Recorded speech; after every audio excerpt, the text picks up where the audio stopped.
welcome to Knowledge Exchange session. Today is the 27th session and it is going to be handled by Rajesh, our technical lead in system and IT administration. So, in this session, we will explore how to identify and avoid phishing scams, understand their impact, and learn proactive steps to protect ourselves from these cyber threats. Let's get started. Over to you, Rajesh. Okay, good morning, everyone, and thanks for joining the session. I will try to make today's session interesting and share some valuable points. Hope it will be useful for you. Additionally, I will tell you a small bonus point at the end of the session, so stay tuned. Note down your questions. I will answer it to you at the end. Okay, so let me start. The topic for the day is phishing emails, understanding and preventing online scams. So email is a very important tool for communication in our corporate. In your daily routine, you receive n number of business emails and alert. And sometimes you receive such an email where you have to think twice before proceeding, whether to respond or to delete the email. Today we are going to discuss about such emails. Okay, social engineering. Let's learn a new word today. Social engineering is a tactic of manipulating, building fake trust, influencing, or to betray a victim in order to gain control over a computer system or to steal personal and financial information. It uses a psychological manipulation to trick users to make security mistakes and give away sensitive information to the scammers. And as you can see in the screenshot, the meme template. So to get information from someone, we have to manipulate it. That is what the actor does in this movie. So same, for example, like the Instagram influencer, they give overhype for a useless product, or the so-called the food reviewers in the YouTube, or maybe sharing your personal data in the malls and supermarket where there will be a person collecting your data, your phone numbers, your email address. These are all collecting data with the person is called social engineering. And in corporate, you do tailgating, like with your access, you are allowing someone else from other departments or from other offices enter into your workspace. That is also a call a social engineering. And sharing your mobile hotspot to unknown person in the name of 2 minutes, bro. So these are all called sharing social engineering. So what is phishing? How it is related to social engineering? So phishing is a type of social engineering where a fraudulent email is sent to a target on the premise of arriving from a trusted source. Trusted source means what do you trust in corporate? If an email comes from Microsoft, you trust it. And if an email comes from your company, you trust it. But eventually, such emails are not from your Microsoft or from your company. Its basic purpose is to trick a victim into revealing the sensitive information like password or payment information or OTP. It is based on the word phishing, which works on the concept of bytes. Bytes means tundil. As in the image, you can see a fisherman who is trying to get a fish. So he will keep on trying for 3 or 4 hours to get the fish get trapped into the bite. Look at the image below the right hand side where there is a hacker and a girl. So the right side image, if suppose a victim catches the bite, I mean if the girl catches the bite, the attack can go ahead, which in our case makes the victim the fish and the phishing email the bite.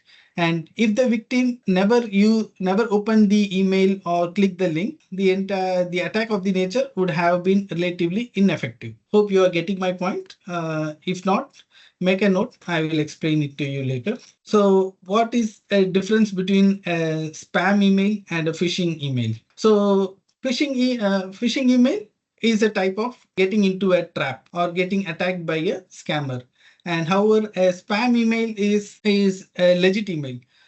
Maybe like you are getting n number of emails from what we say from nobrokers.com or from the Neha from tax department. So somewhere you will get notification every day because you might have subscribed to an email, so you are getting n number of notifications.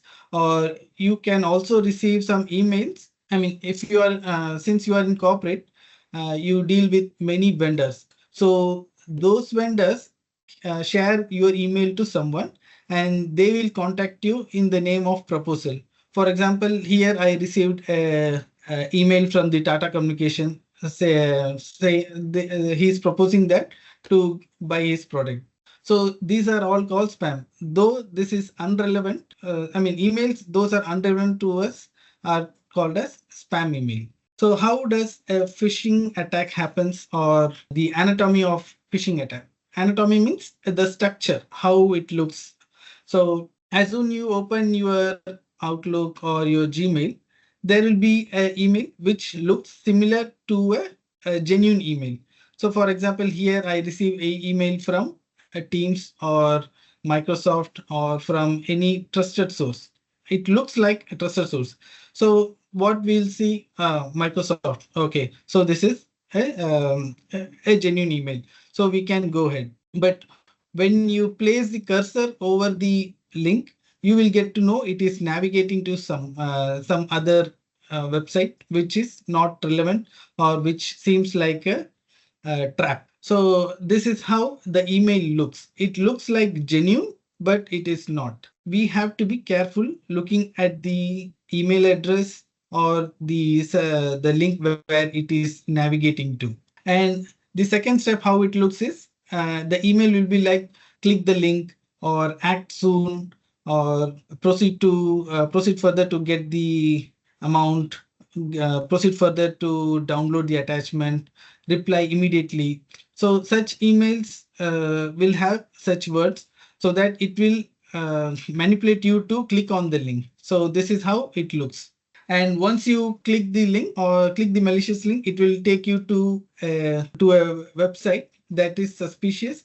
And sometimes what happens, a malware or a botnet get installed instantly, which you will not realize. Also, it will happen in the backend, and it will get installed, and it will share your data to the scammers. Whatever you make changes in your laptop, that will be shared to the scammers who is sitting somewhere in globally.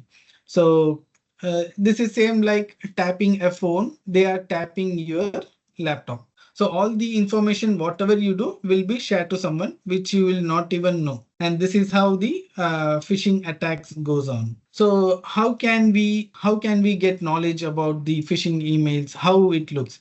So for example, when you try to access a website, it should be HTTPS. The S means a secure. HTTPS. Okay, S means secure.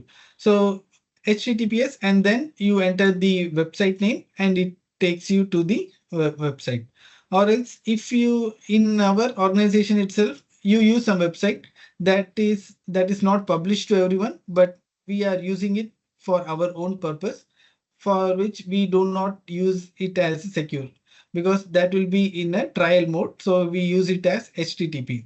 The same way, without registering the website, it will be published to all.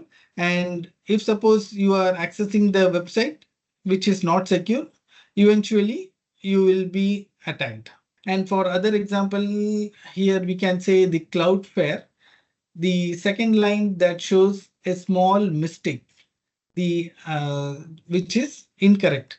So that is also, we are I mean, by looking itself we can understand this is not genuine, but it looks like it is genuine.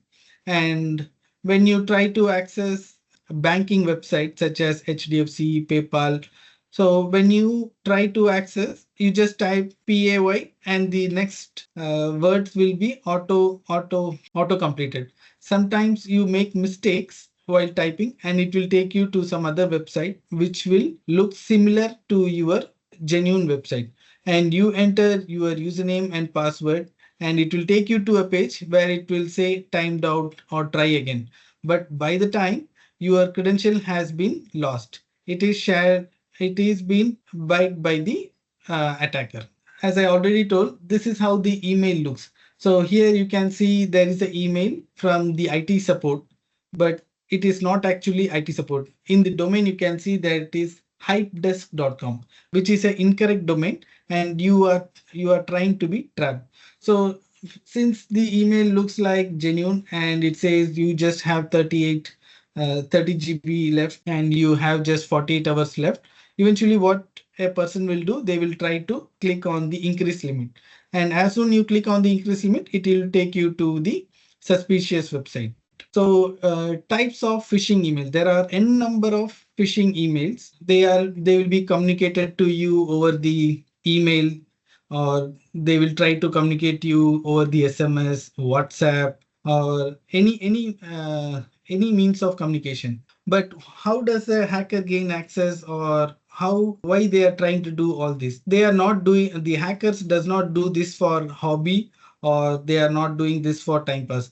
Eventually, they want to make money by stealing your information, and that is all. So here there are two types of phishing, which is the important one, a general phishing. So a general phishing means a person will send email to thousands of users irrespective of their designation, hoping someone fall in the prey to scam. So that is a general phishing. So here the spear or clone phishing means they will study first, they will do a research to whom we can send the email, to which organization we can send the email, so that they will get some money from it, or they can steal some information from you. So they will do a research and they will try to attack individually, or they will try to attack an organization. For this, there will be like 1 or 2% doing the research and they will just drop an email. And what happens? They send email to 1,000 or 10,000 people, and out of it, the probability of getting scammed will be less, but never zero. You understand? Okay.